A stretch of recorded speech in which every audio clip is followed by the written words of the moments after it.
If you are looking to earn dividends from your stock investments, you need to understand the importance of the ex-dividend date.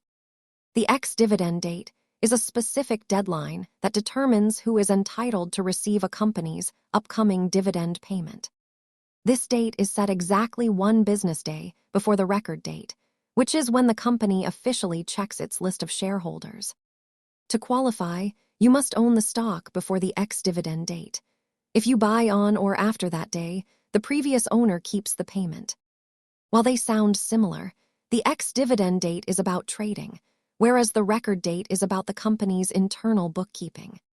Because the cash leaves the company at payout, the stock price typically adjusts downward by roughly the amount of the dividend on that day.